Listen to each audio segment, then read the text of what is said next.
If you live in another country different than Colombia, it's no problem. We're happy to have you here. Almost 35% of our patients are from other countries. But before you come, you're going to have a meeting with us, a virtual consultation in which we're going to discuss your case.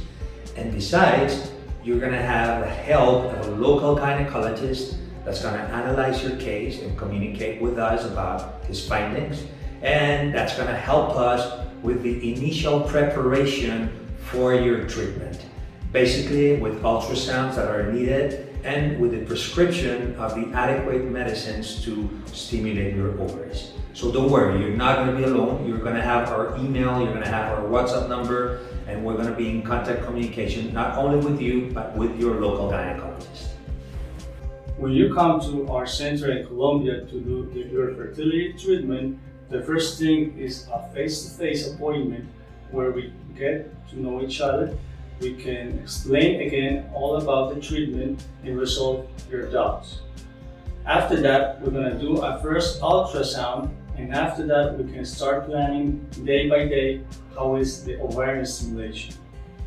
After the ovarian stimulation process, we're going to do the egg retrieval or oocyte pickup.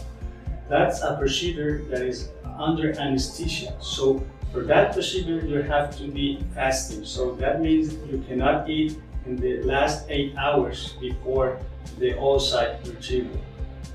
Also, you have to be here in the clinic 1 hour before the procedure.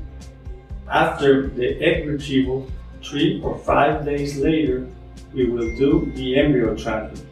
For that procedure, you have to be here 30 minutes before the procedure. And also have a full bladder and don't use perfume or makeup.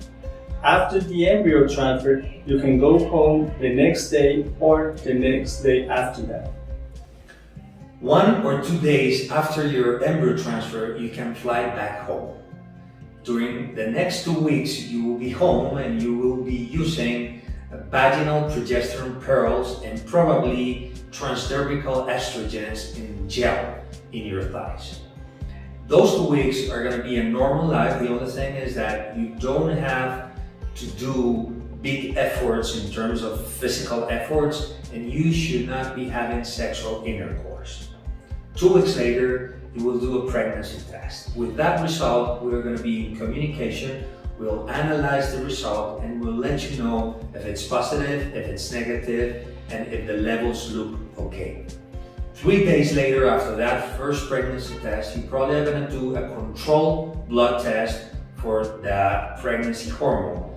That's going to be helpful in the definition of the prognosis of your pregnancy. And 2 weeks later, after that first pregnancy test, your local gynecologist is going to do a transvaginal ultrasound. And we're going to know if you're pregnant of 1 or 2 babies, and we're also going to know prognostic factors for your pregnancy. We will be definitely in communication with you and with your local gynecologist to determine the usage of your medicine, when you need to stop them, and if you need to take any other new measures to take good care of your pregnancy. We really hope that this dream comes true.